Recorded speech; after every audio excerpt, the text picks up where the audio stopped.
What's up, YouTube fans? Atlanta Analyst here back in the video, and today, let me move this up because I've been getting some comments last time hearing that you all not being able to hear me. So, let me speak about this. Atlanta Analyst here, back in the video. What is going on with the Phoenix Suns? And now, this is not an Atlanta Hawks video. Now, I know, I usually do my Hawks videos, or, but sometimes I do videos on other teams. I could not, I could not sit still on this. The Phoenix Suns, what is going on with you? What in the world is going on? I could not think of a legit reason for the Suns to waste so much time, overpay for a guy that you did not take care of earlier in the season, that you did not get a sign and trade done for. The roster clearly needed change. Okay? You shouldn't have just been going after Kevin Durant. And listen,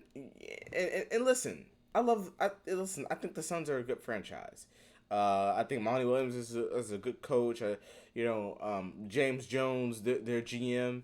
And then, but right now, the Suns are in a window of Chris Paul, and this winning is kind of circled around Chris Paul, and you didn't make any sort of deal.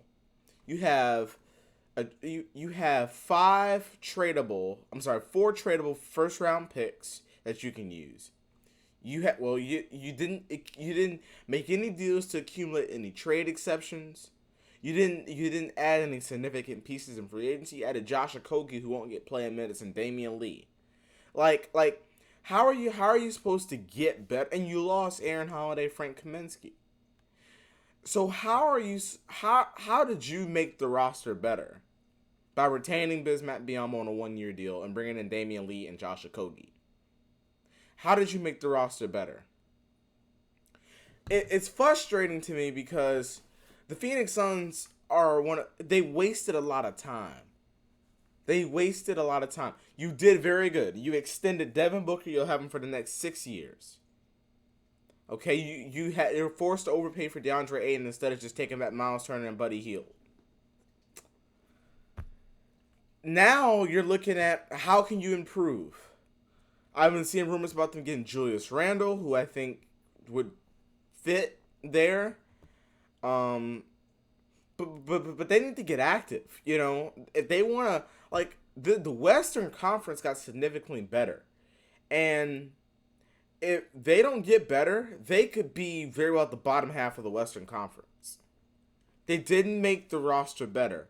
I'm a big advocate for you have to get better. You have to make changes. If your team got embarrassed in the play, listen, you probably don't win that series against New Orleans if Zion is healthy.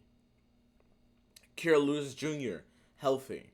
Okay, so you say, okay, let's be real. The same way the Celtics were real. The Celtics know they don't win that series against Milwaukee if Chris Middleton is healthy, and they know they don't win the series against Miami if Kyle Lowry isn't healthy.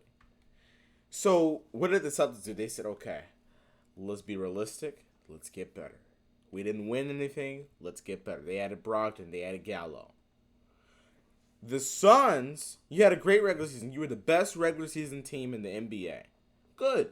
Regular season is not playoffs. You got embarrassed on your home court in the playoffs. No scoring. It was clear as glass that Chris Paul is no longer a scorer. It was clear that you don't have any other scorer on this roster. No other go-to guy. Mikal Bridges is more of a defensive-minded player. He can hit a couple shots. Chris Paul, now he's just more assist. In the playoffs, he had ugly playoffs. Okay? DeAndre Ayton is not going to take the ball and say, give me the ball, let me go get a bucket. So it's all falling on Devin Booker. So in my mind, if I'm the GM, my roster construction is coming in. My roster construction mindset is coming in. I'm like, okay, I need to go out and get a secondary scorer, maybe a primary scorer. You tried to do that with Kevin Durant. Okay, you couldn't get KD. Other teams moved on. You couldn't get KD. Move on. The Lakers couldn't get Kyrie when they still made changes.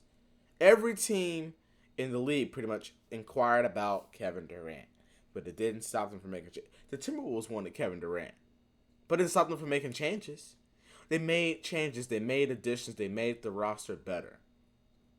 You desperately need a power forward, but you should have been the team at the trade deadline, or you should have been the team to be going out there and getting like the Porzingis, the Kuzma. You should have been that team trying to get better.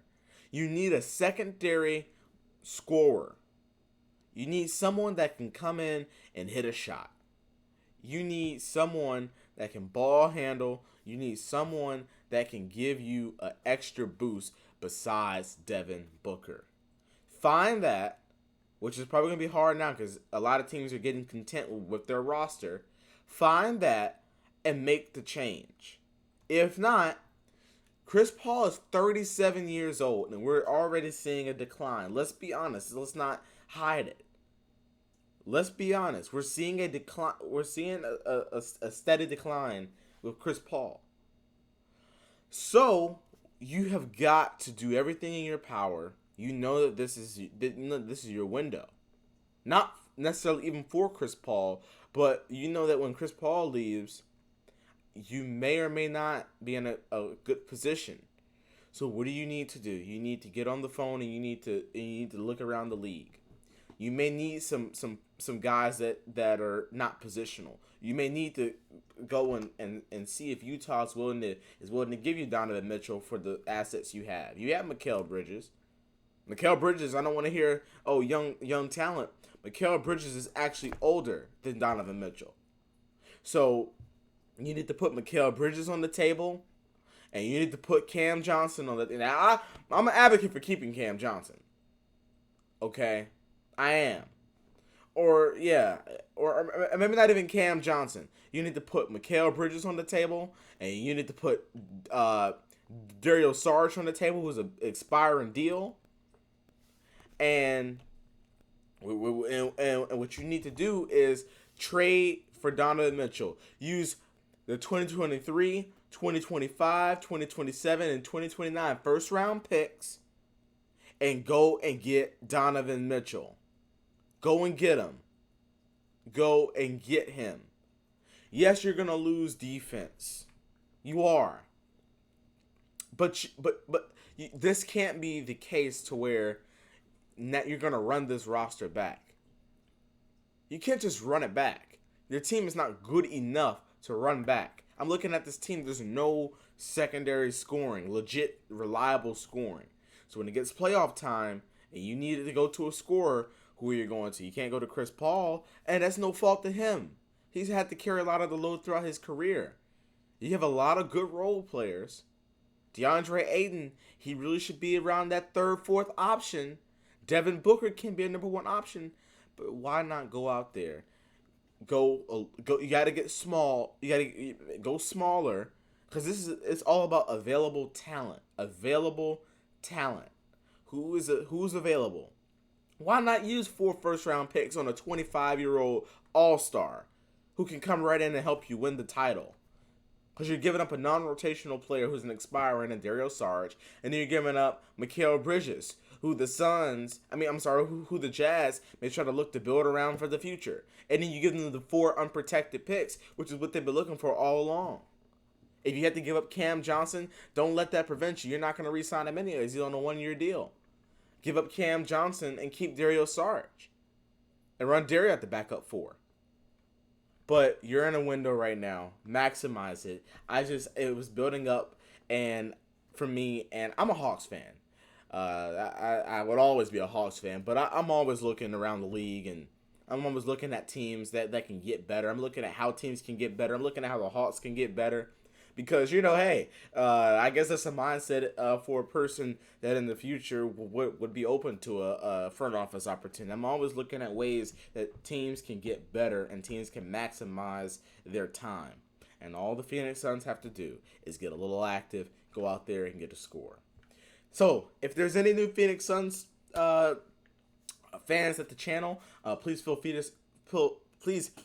to subscribe and watch the videos. We don't really bash any fan base unless you're the Toronto Raptors or the LA Lakers or the New York Knicks. I'm just playing, but welcome to the channel, guys, and thank you all so much for watching. I appreciate all you guys. I love all you guys. I cannot wait to see you guys. I'm gonna be doing some live streams here very soon, but I will see you guys in my next video, and y'all have a good one.